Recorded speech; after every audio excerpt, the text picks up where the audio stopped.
So it's been several months, we've all calmed down. What do we all really think about Five Nights at Freddy's 2? In my opinion, the worst part about it didn't feature Markiplier. Where was he? I want to know. Yeah, so easy to get lost in the sauce when you're 3 years into a project. Before I say all the stuff I'm about to say, if you love this movie, don't let me take that away from you. At the same time, I mean, come on. It's like the dumbest piece of shit. I know, it's for the fans. It's not for you. That's what everybody's saying. I agree that this movie is made with the fans in mind. I mean, it was written by the person who made the games, but why can't it be for people who like movies too? Why can't it be both? Both is good. It's just one of those IPs that has a huge, passionate fan base that will go out and see it over and over and over again. I think some films are based on awards or reviews, and we're really about the fans. A lot of attention was put on making something that the die-hard fans are going to completely love. You delivered a story that honors what fans love. Well, I think we really focused on the fan base first and foremost. There's so much lore and stories for the fans. The movie is testing great. I think fans are loving it. I want to say the fans of Five Nights at Freddy's are more rabid than anything I've ever done, and I love them. And the movie's good. The movie has a great heart, and the movie's made for the fans. I've played some of the games, but I'm not like a die-hard Five Nights at Freddy's fan, but I can appreciate how passionate people are about this series. Unless you're one of those people who love Chica for the wrong reasons. You know who you are. I know you're watching this. I'm talking about you. I feel like even before Chica was voiced by Megan Fox, people had a weird thing for that animatronic in particular. Why is that? What the hell is sexy about this yellow lump of metal with a beak? I will never understand that part of the fandom, but hey. So I took to the Forbidden website, Twitter, and I asked the fans what they thought of the movie. Out of the 660 replies I got, around 13% thought it was awful, 15% said it was trash but they liked it, 21% said it was alright, and 51% loved it. So a good majority of fans loved this movie. Some of the replies I got from fans are interesting. Something I saw repeated a lot was, "It's the worst piece of shit I've ever seen." Absolute cinema. Some people made huge lists of everything they liked and didn't like about it. Toy Chica should have crushed my head instead. I mean, come on, guys. You see what I mean with the fandom? And then Gordon Freeman comes in and says, Uwe Boll's Far Cry is a better film.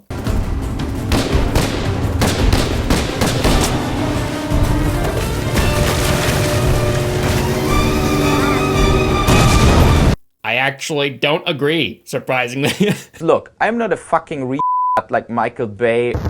So let's talk about the movie. Like the first one, this is also directed by Emma Tammy, the brains behind 2018's The Wind. It's not the best movie in the world, but it's better than this one. It stars Josh Hutcherson and Elizabeth Lail and Freddy, Chica, Bonnie, and Foxy. And this new one, Marionette. Everybody loves Marionette. I like how it starts off in the original Five Nights at Freddy's Pizzeria where all this horrific stuff happened. There's the stage, there's this little carousel with all the characters. I thought that was pretty neat. So it focuses on a girl named Charlotte. She's an emo girl. She doesn't fit in with the rest of the kids. And she's at this birthday party, but she doesn't really want to be there. I think we've all had that experience before. She is depressed and doesn't feel like she fits in with the other kids, although Vanessa seems to like her. Charlotte has a fascination with the marionette. It's hidden within a stage and then it pops out and she's kind of like sitting there waiting for it. You seriously just gonna sit here till the trap door's open? Leave her alone. She does this every time she's here. Scott, are you waiting for the package you just ordered? Maybe. She then notices William Afton, dressed up in his bunny suit, take a kid into the back room. So Charlotte does the obvious thing. She goes around and tries to tell the parents what happened. This is where the massive cracks start to show within the logic of the movie. She tries to get the attention of one parent who brushes her off. There's something wrong. Go tell your parents. Okay, fine, maybe that's a very self-involved and narcissistic person. She goes to the next parent. That person also brushes her off. There's somebody who needs help. Not right now. Please. Not right now. What is happening? She goes to a third parent, and that person also— There's a little boy who needs help. Please help me. Sorry, adults are talking. Run along. What the hell is going on, you know? Like, maybe one parent would do this. If they're like on the phone or something and they're like a super dickish person, it makes no sense that these parents all acted the way they did. I also love how William Afton decided to abduct a child during a birthday party with the hopes that somehow nobody would notice. He was lucky to choose a group with the most incompetent and oblivious parents on earth. So Charlotte, feeling like she has no other option, tries to save this kid herself. Young Vanessa tries to stop her because she knows what her father is up to. She fails, and Charlotte just goes back there anyway. Charlotte, don't. Charlotte attempts to save the kid. She finds it laying on the ground and she sneaks over, picks him up, and tries to leave with him. So William Afton must have been busy, right? What was he doing? Why was the kid left on the floor? What could possibly be more pressing at this moment than either killing this kid or hiding him so nobody could find him?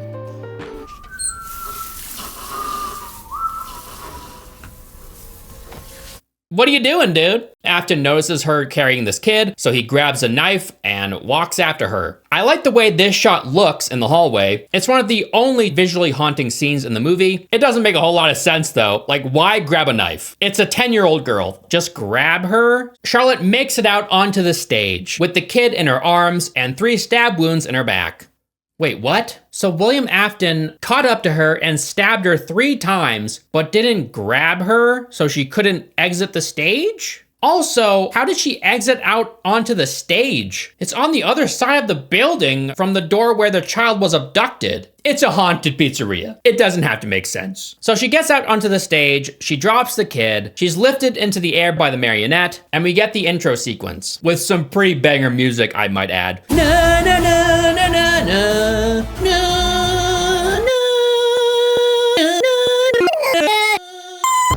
Anyway, we get to see some newspapers, and this murder is labeled an accident. In what world are 3 stab wounds an accident? She was stabbed and everyone saw her enter the room from the stage. So clearly something back there stabbed her. What was back there that could have done that? You're saying this wasn't an accident?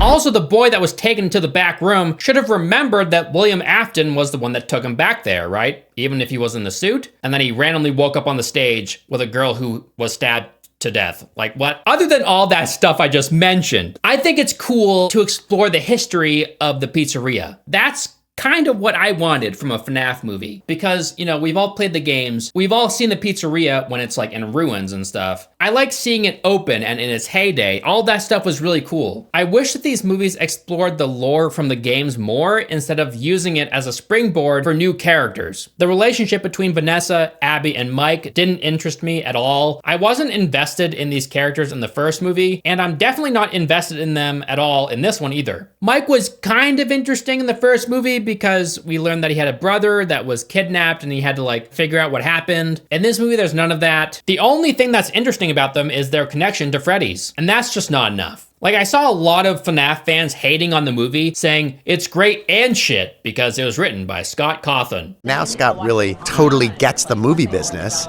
so it's even more of his vision. I think this movie is going above and beyond with the shitty writing, is what I'm trying to say. So Abby, Mike's younger sister, is obsessed with the pizzeria and the animatronics. You know when Abby leaves in the middle of the night to go visit her friends at the pizzeria? People don't want to talk about the real reason she did this. It's because the mattress that she's forced to sleep on at home is terrible. If only she had Helix Sleep, dude. The sponsor of this video. Shout out to Helix. I love this company so much. I've been sleeping on one of their beds for years now, and it's just as comfortable as it was when I first bought it, if not more so because we broke it in. If only Abby had a Helix mattress. She might have stayed home to sleep because it's just that comfortable. Helix makes premium mattresses and bedding that are customized to fit your needs, and they're conveniently shipped right to your door. Helix offers 20 unique mattresses to choose from, and they also released a variety of mattress toppers. If you still sleep on a piece of garbage like this, then you gotta ask yourself, why not upgrade? You spend 1/3 of your life sleeping, after all, so why settle for anything less than the absolute best? After using Helix, my sleep has never been better. I used to have a lot of back pain, and it was very noticeable when I woke up, and that has completely vanished.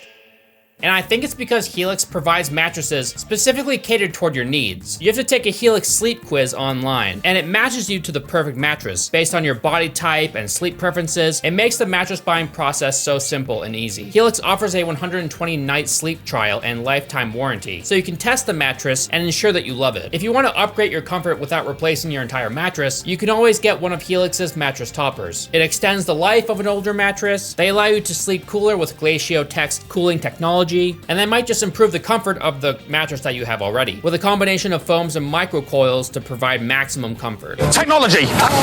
Thank you so much to Helix for sponsoring this video, and for making my personal sleep so much better all these years. Make sure to visit helixsleep.com/ElvisTheAlien to take advantage of their President's Day sale, exclusive partner offer, and get 27% off site-wide. Now back to the review.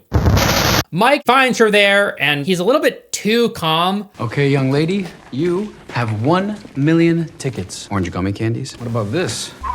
Oh. I think I would have been like, what the fuck? Let's go, let's go, let's go, let's get out of here. But they kind of just like hang out there for a little while. Abby finds this thing called the Faz Talker, which is like a little radio that the marionette uses to communicate with her, but she doesn't know it's the marionette. She thinks it's the kids talking to her, you know, like the ghost kids. We then meet Michael Afton. When I made my video on the first movie, I was like, oh, where's Michael Afton? It would have been cool if we saw him. I was confused because I thought the main character, Mike, was Michael Afton, but he wasn't. This is Michael Afton. Look at this guy's evil sus face. Are you kidding me?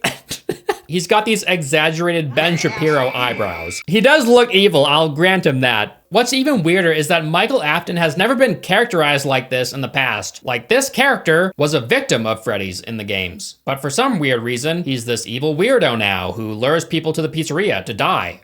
All right, cool. He gives these ghost hunting kids a tour of the place. They decide to separate to look around the pizzeria. You'd think they would all want to travel in a group so they could, you know, capture footage of everything they come across. The only reason they wouldn't do this is if they all had cameras, but they don't all have cameras. This girl, Lisa, finds a giant present with a music box playing under it. That's kind of weird already. She should call her friends over so they can start recording it, right? But she doesn't. Instead, she picks up the music box and shuts it off.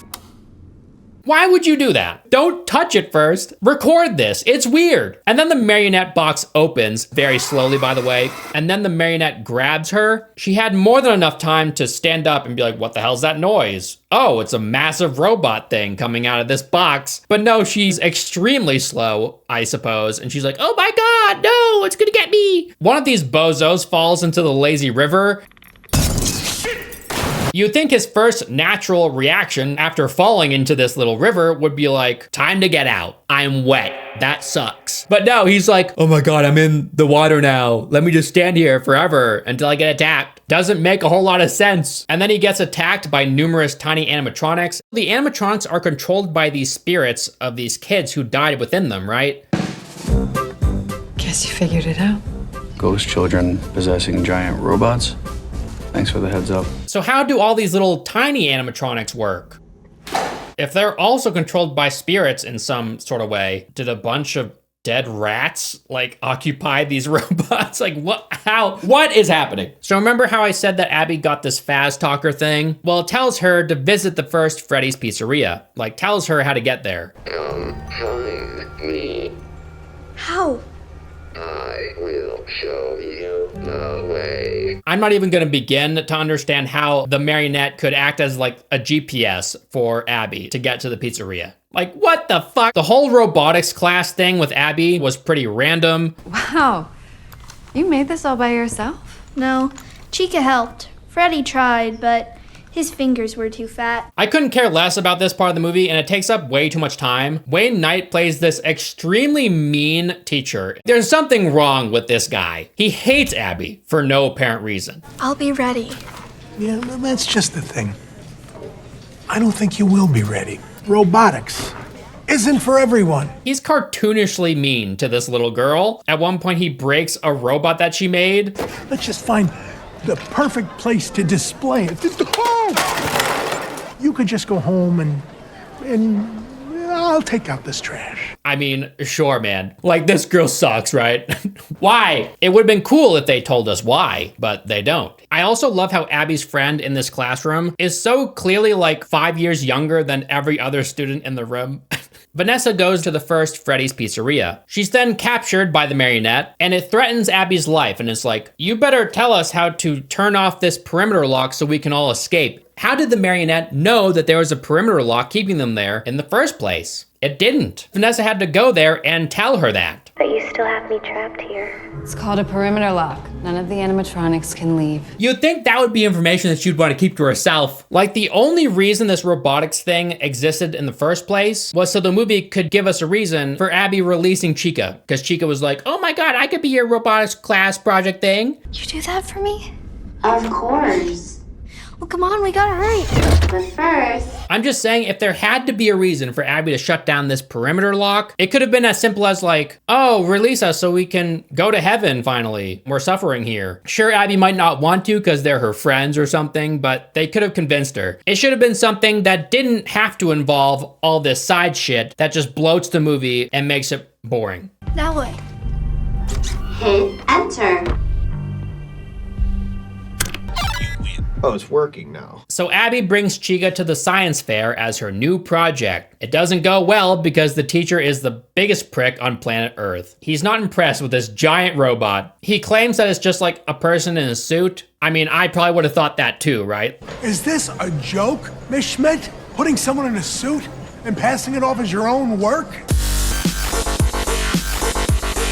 But it still kind of like has mechanical parts. You can hear them moving, and its beak is clearly mechanical, and its eyes, so it's still pretty impressive as it is. Chica hunts down Mr. Berg. And when I say hunts down, I mean she hides in a room that she somehow knew that he'd enter before he enters it. And the line she says after killing him was kind of funny. What I want is to see what's going on inside of your head. Just as I thought. Nothing in there at all. Sometimes the dumb shit gets a chuckle out of me.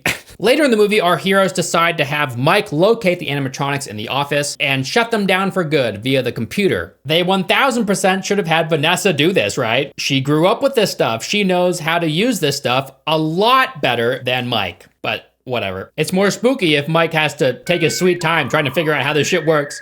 I have to admit, as far as fan service goes, it was a pretty fun scene. I like when he had to use the mask to like confuse the robots like you do in the game. That was fun, I suppose. Like if you turn your brain off, it's an okay scene. Abby does end up winning first place, which is pretty funny in and of itself because she has no clue how this thing was built. Whatever, she wins. I have to add, I think the animatronics are awesome in this movie. It's so cool seeing them come to life in live action. Near the end of the movie, when Marionette, or Charlotte, has possessed Abby's body, and then they finally free her, Mike closes the music box, the thing that they used to free her in the first place. Like, why would you do that? And Vanessa should know exactly how this works, right? Because she was the one that made sure to use this music box to keep this thing dormant for so long. There's this music box that kept her asleep. Something or someone broke it. Maybe she forgot. Oh, look, the old robots are here to save the day. Oh, yay.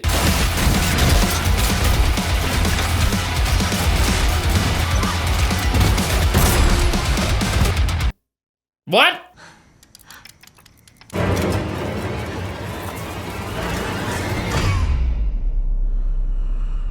Cool. Nice job, Vanessa. Gotta give the next movie some problems to solve. We're shown that William Afton's animatronic comes to life during the end credits. But like, why didn't the original animatronics just destroy it so William Afton couldn't use this animatronic to do evil things? These ghost kids used the other animatronics to destroy the toy versions. You'd think they would destroy like the most evil animatronic ever made?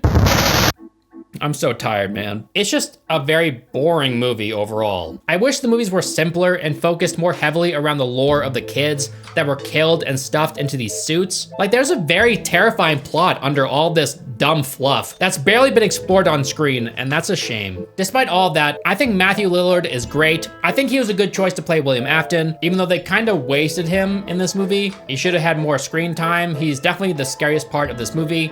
And Tarantino is a prick. I'll leave it at that. Thanks for watching, guys. Let me know what you thought of this movie in the comment section down below. See you in the next one. Bye-bye.